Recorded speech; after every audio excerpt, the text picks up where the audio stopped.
शादी के 1 महीने बाद पता चला पत्नी एक विधवा थी। फिर जो हुआ वो दिल को झकझोर देने वाला था और आजकल समाज के लिए एक आईना था। पूरी कहानी जानने के लिए वीडियो को आखिर तक जरूर देखें, लेकिन उससे पहले वीडियो को लाइक करें, चैनल को सब्सक्राइब करें और कमेंट में अपना और अपने शहर का नाम जरूर लिखें। दोस्तों, ये सच्ची कहानी बिहार प्रदेश के भागलपुर जिले की है, जहां एक पति पत्नी की नई नई शादी हुई थी। अभी सब कुछ नया नया था, प्यार भी, अपनापन भी, और सबसे बड़ी बात, एक दूसरे को समझने की शुरुआत थी। शादी को अभी 1 महीना भी पूरा नहीं हुआ था, लेकिन दोनों के बीच जैसे कोई शिकायत की जगह ही नहीं थी। ना कोई बहस, ना कोई मनमुटाव, बस एक दूसरे की आंखों में देखा करते थे और मुस्कुरा दिया करते थे। नेहा बहुत सादगी भरी लड़की थी और अभय उसे देखकर दिन भर का सारा थकान भूल जाता था। सब कुछ ठीक चल रहा था, लेकिन कहते हैं ना, जिंदगी में कभी कभी एक बहुत छोटी सी चीज पूरी तस्वीर को बदल देती है। अभय ने नोटिस किया कि नेहा हर 6 से 7 दिन में अपने हाथ की एक खास जगह पर मेहंदी लगाती है। हर बार बस उसी एक जगह, ना कोई डिजाइन, ना कोई शादी का शौक, बस एक ही जगह। अभय को लगा शायद उसे आदत है या कोई स्टाइल होगा उसका, लेकिन फिर वो सोचने लगा, ये कोई आदत नहीं लग रही, ये कुछ छुपा रही है। कुछ दिनों तक वो चुप रहा, लेकिन फिर एक दिन जब नेहा चाय बना रही थी तो अभय ने धीरे से पूछा, नेहा, तुम हर बार एक ही जगह मेहंदी क्यों लगाते हो? कोई खास वजह है क्या? नेहा थोड़ी देर तक चुप रही। उसने मुस्कुराने की कोशिश की, लेकिन उसके चेहरे से साफ था कि वो कुछ सोच रही है। फिर बोली, नहीं, बस यूं ही लगाती हूं, कुछ खास नहीं है। अभय ने जोर नहीं दिया, लेकिन अब उसके मन में उस जगह को देखने की बेचैनी बढ़ने लगी थी। 3 दिन बाद जब मेहंदी का रंग हल्का पड़ने लगा तो जो दिखा उसे देखकर अभय एकदम से सन्न रह गया। नेहा की हथेली पर एक नाम उभर कर सामने आ रहा था और वो नाम था अभय शर्मा। अब अभय की आंखें फटी की फटी रह गई। उसने कभी अपने नाम के साथ शर्मा नहीं लगाया था, वो हमेशा सिर्फ अभय ही लिखता और कहलाता था। तो फिर ये शर्मा कहां से आया? उसने नेहा का हाथ पकड़ा और थोड़ा झुंझलाते हुए पूछा, नेहा, ये नाम किसका है और ये तू कब से अपने हाथ पे लिख रही है? नेहा जैसे सुन्न हो गई हो। उसने आंखें नीचे कर ली और कांपती आवाज में बस इतना बोली, मैं बताना चाहती थी, बहुत बार चाहा, लेकिन डरती थी। अभय ने उसकी आंखों में देखा। किससे डरती थी नेहा? मुझसे? अपने ही पति से? नेहा की आंखों में आंसू थे, लेकिन अब तक अभय का शक गहराता जा रहा था। अभय की आंखें बार बार उस नाम पर जा रही थी, अभय शर्मा। उसे याद आया, उसने तो कभी नेहा को अपना पूरा नाम बताया ही नहीं था, ना किसी कागज में, ना शादी के कार्ड पर। हर जगह सिर्फ अभय ही लिखा था। तो फिर नेहा को ये शर्मा कब और कैसे पता चला?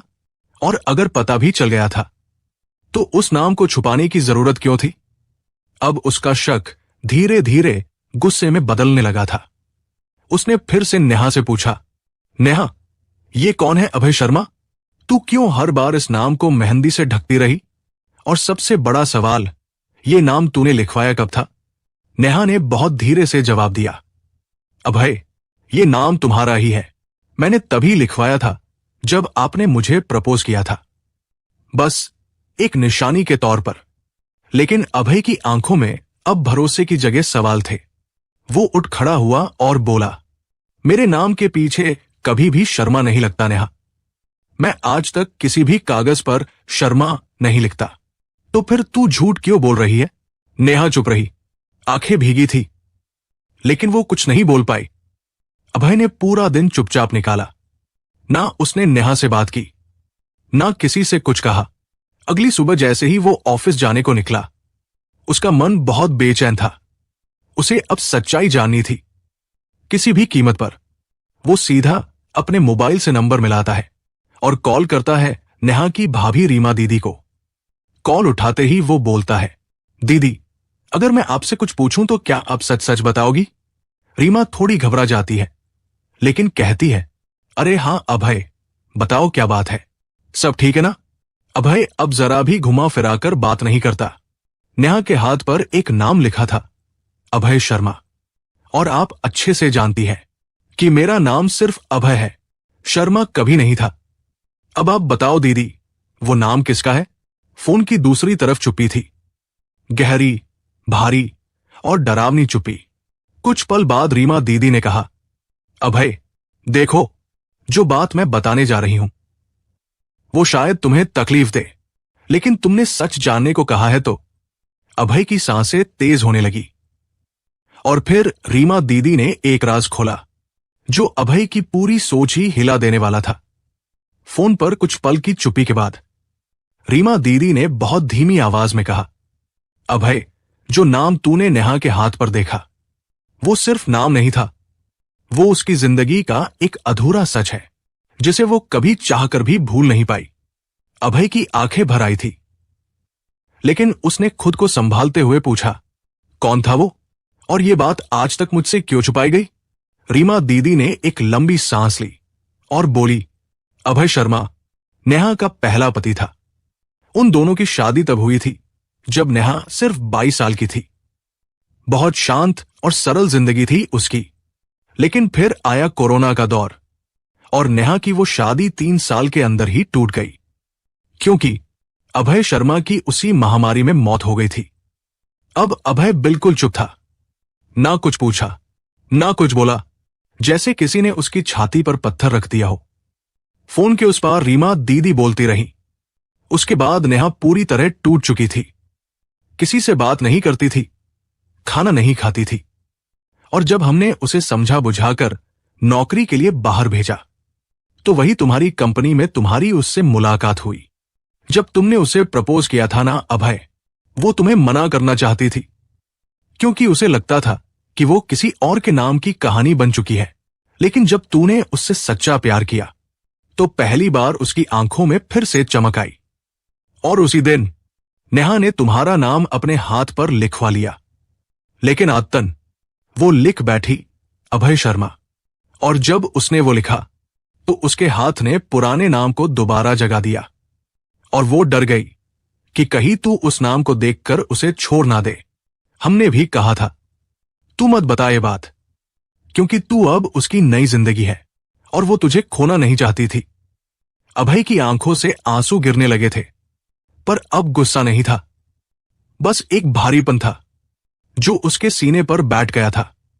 उसने फोन धीरे से काट दिया और सीधा अपने घर की तरफ भागा। उसके मन में सिर्फ एक ही बात चल रही थी, नेहा ने मुझसे कुछ छुपाया नहीं था, वो बस मुझे खोने से डरती थी।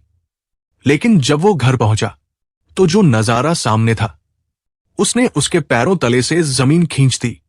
जब अभय अपने फ्लैट के बाहर पहुंचा तो दरवाजा खुला हुआ था और अंदर का सन्नाटा ऐसा था जैसे दीवारें भी रो रही हों। वो दौड़ते हुए अंदर घुसा और जो देखा उसका दिल बैठ गया। नेहा फर्श पर बेसुध पड़ी थी, पास ही टेबल पर एक चिट्ठी रखी थी और फर्श पर एक दुपट्टा गिरा हुआ था, जैसे मौत को उसने बहुत करीब से छुआ हो। अभय ने बिना एक पल गवाए उसे गोद में उठाया, चेहरे पर पानी के छींटे मारे और चिल्लाते हुए बोला, नेहा, नेहा, ये क्या किया तुमने? ओ गॉड, नेहा प्लीज, मेरी बात सुनो। नेहा की सांसें चल रही थी, बहुत हल्की, बहुत धीमी, लेकिन वो जिंदा थी। अभय ने उसे सीने से लगाया और वही पास की कुर्सी पर बैठ गया।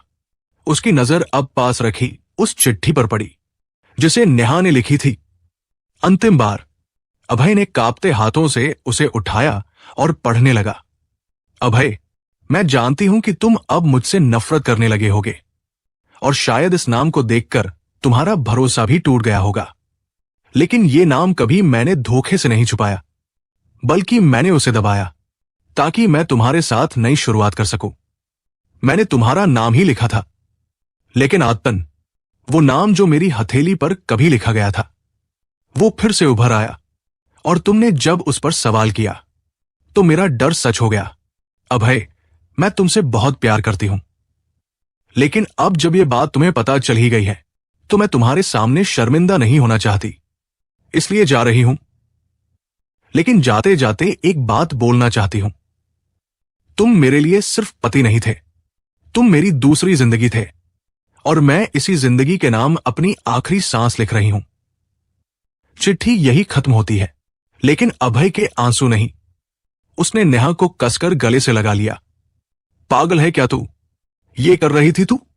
तुझे क्या लगा मैं तुझे छोड़ दूंगा? तेरा अतीत तुझे कमजोर नहीं बनाता नेहा, बल्कि तुझे और मजबूती देता है। मैं सिर्फ तुझसे प्यार करता हूं, तेरे नाम से, तेरे चेहरे से नहीं, तेरे दिल से। नेहा की आंखों से आंसू निकल पड़े। उसने धीरे से अभय का हाथ थाम लिया। अभय, मैं टूट गई थी। तुम्हारा सवाल सुना और मैं अंदर से बिखर गई। मैंने खुद को बहुत समझाया, यहां तक कि मैं बाहर जाने के लिए दरवाजे तक पहुंच भी गई थी।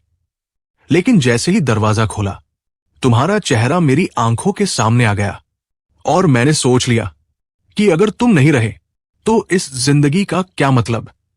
अभय ने उसका माथा चूमा। अब और कुछ मत सोच, हम दोनों एक नई शुरुआत करेंगे, सिर्फ तेरे और मेरे नाम की। तेरे अतीत को मैं अपनी बाहों में समेट लूंगा और तुझे कभी पीछे मुड़कर देखने की जरूरत नहीं पड़ेगी। उस दिन के बाद नेहा कभी भी अपने हाथ पर मेहंदी नहीं लगाती, क्योंकि अब उसे कुछ छुपाना नहीं है। अब उसकी हथेली पर सिर्फ एक नाम है, अभय, जिसे वो अपनी मुस्कान में लिखती है और हर दिन उसी के साथ जीती है। अब शादी को 1 साल हो गया है और दोनों के बीच कोई रहस्य नहीं, कोई डर नहीं। बस एक बात है, प्यार, जो टूटे हुए दिलों को भी जोड़ सकता है। अब आपसे एक सवाल, अगर आप अभय की जगह होते तो क्या आप माफ कर पाते? क्या आप किसी के अतीत को समझ पाते? अपनी राय कमेंट में जरूर बताएं। और अगर कहानी ने दिल को छू लिया हो तो लाइक और हमारे चैनल स्टोरी बाय अनिकेत को सब्सक्राइब करना मत भूलिए, क्योंकि ऐसे ही सच्ची कहानियां हम आपके लिए लाते रहेंगे। मिलते हैं अगली वीडियो में नई कहानी के साथ। जय हिंद, जय भारत।